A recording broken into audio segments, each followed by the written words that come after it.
when I tell this story, people do not quite believe me. But I tell them, you do not realize how close we became and how kind and how generous the people, the Filipinos, Americans in Hawaii were.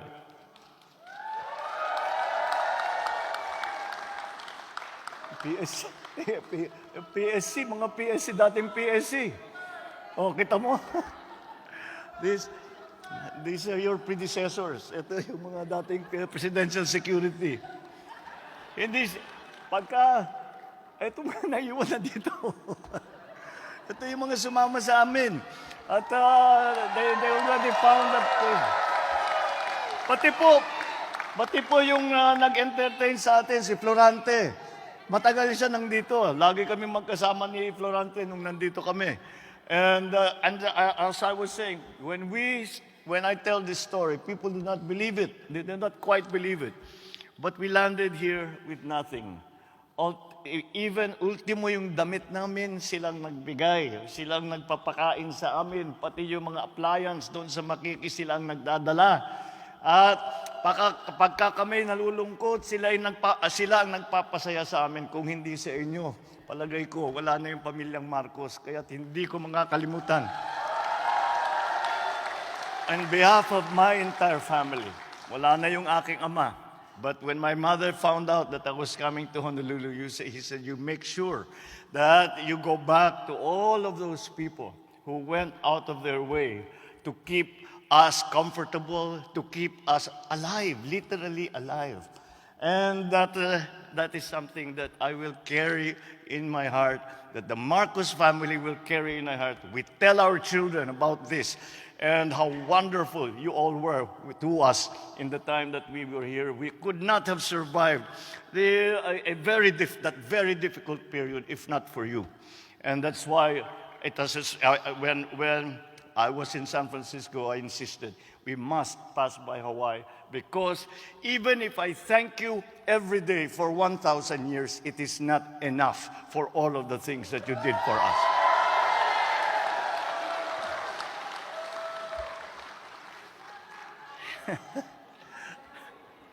Naalala ko tuloy yung mga sa Makiki, kung ano yung mga ginagawa. These are the leaders of the Filipino community. Yung iba wala na. Si Manong Joe wala na.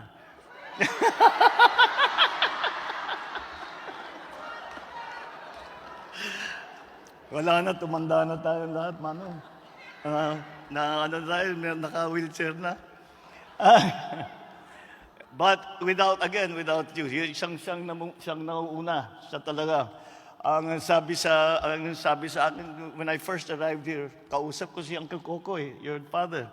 And I said, bakit nandyan yung Jolaso? Sino ba yan? Sabi niya, nako, kung hindi lang pangalan mo Marcos, mas loyalista pa sa Marcos yan kaysa sa'yo. At yan ang mga tumutulong sa amin. These are the people who really were that we as a family, we as individuals, owe a debt of gratitude that we will never ever be able to pay. But now it's time to go back and introduce to you ang ating mga kasama dito sa delegasyon natin. Kasama po natin ang Speaker ng House of Representatives, Speaker Martin Romualdez. Andito rin po ang ating kalihim ng Department of Trade and Industry, Trade and Industry Secretary Fred Pascual. Kasama din po natin, at dahil meron tayong kaunting ugnayan dito sa militar ng US, habang kami nandito, kaya't nandito po ang chairman natin, Chairman Ed, where is Ed Anyo? Is here. Kasama din natin ang isang kilala ninyo, isang deputy speaker ng House of Representatives na tumutulong din sa atin dahil siya ay naging expert sa mga economic issues, at kaya napakahalaga na kasama siya dahil yun ang aming pinag-usapan dun sa APEC. Ang ating Deputy Speaker at Congressman Ralph Recto, who is sometimes referred to as Mr. Vilma Santos. Well, we heard from the Philippine ambassador to the United States, Ambassador Babes Romualdez. Andito rin ang ating very important new department in the Philippine government, especially for the OFWs, for Filipinos who are living and working abroad. Ang ating pinakabagong departamento, ang Department of Migrant Workers, at kasama po natin si Undersecretary Patricia Yvonne Kaunan. Yan, pagka nagkakaproblema, kaya't gumawa na po tayo ng isang department para lang sa mga OFW dahil sa napakahalaga, the importance that we put to what the contributions are of our countrymen to the Philippines. Because many times we think that the OFWs are only here to work for their families, to help their families. Well, that is true. And maybe that is one of the original motivations. But in the process of you helping your families, you also help your communities. And that is why we created the Department of Migrant Workers, so that we can be sure na lahat ng inyong pangangailangan, pagka kayo ay lahat ng maitutulong ng pamahalaan Pilipino ay ating gagawin, dahil napakahalaga ang inyong kontribusyon sa ating bansa. Kasama din natin dito is the Armed Forces Chief of Staff General Romy Browner Jr. And ito, hindi na kailangan ipakilala dahil kasama ninyo lagi our Consul General to Hawaii, Emil Fernandez. At hindi ko makukumpleto ang aking pagpakilala kung hindi ko naman ipakilala ang aking may bahay, our First Lady Lisa Araneta Marcos. All the fellow workers that are with us, my fellow workers in government, ladies and gentlemen, naimbag nga rabi, good evening po sa inyong lahat. So thank you once again for the very enthusiastic welcome. The First Lady and I and the esteemed members of my delegation are delighted to be back here in the Hawaii, in these islands, which many describe as a paradise. After my attendance of the APEC leaders meeting in San Francisco earlier this week, I made sure, as I said, that we come to Hawaii so that I could spend a little time reminiscing with all our friends here, and perhaps go around and look at the places where we used to spend time in the time that we were here. And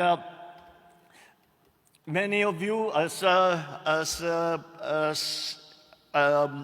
we have all noted, many of you are also from, beforehand, started as all from the north, mga Ilocano,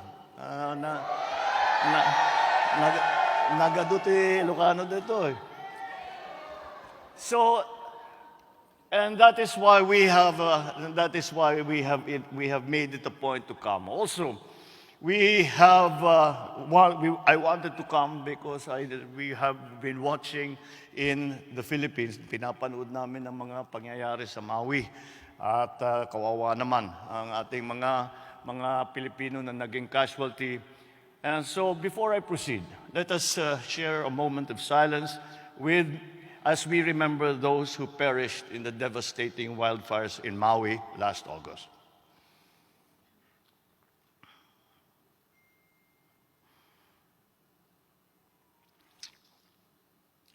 We pray for strength and courage for the relatives and friends of those fatalities, as well as those who are still recovering and rebuilding their lives in the aftermath of that terrible disaster. I truly appreciate seeing you all here to celebrate the close connection that the Philippines has with Hawaii. My wife Lisa and I bring the fond greetings of our family and the Filipinos back home. For over a century now, the Filipino presence here has become part and parcel of Hawaiian culture. From the various industries, tourism, health, education, business, and political representation, the Filipinos' mark can be seen and felt and indeed even tasted. I know that Filipino cuisine is a staple even among non-Filipino friends and family now. And with 25% of the population of the state of Hawaii having roots in the Philippines, our rich and diverse culture has become deeply intertwined in the social fabric of the Aloha State. That is how deep the connection between us has been and will always be. Over the years, Filipino Americans and Filipinos have contributed such a great deal to Hawaii's economic development.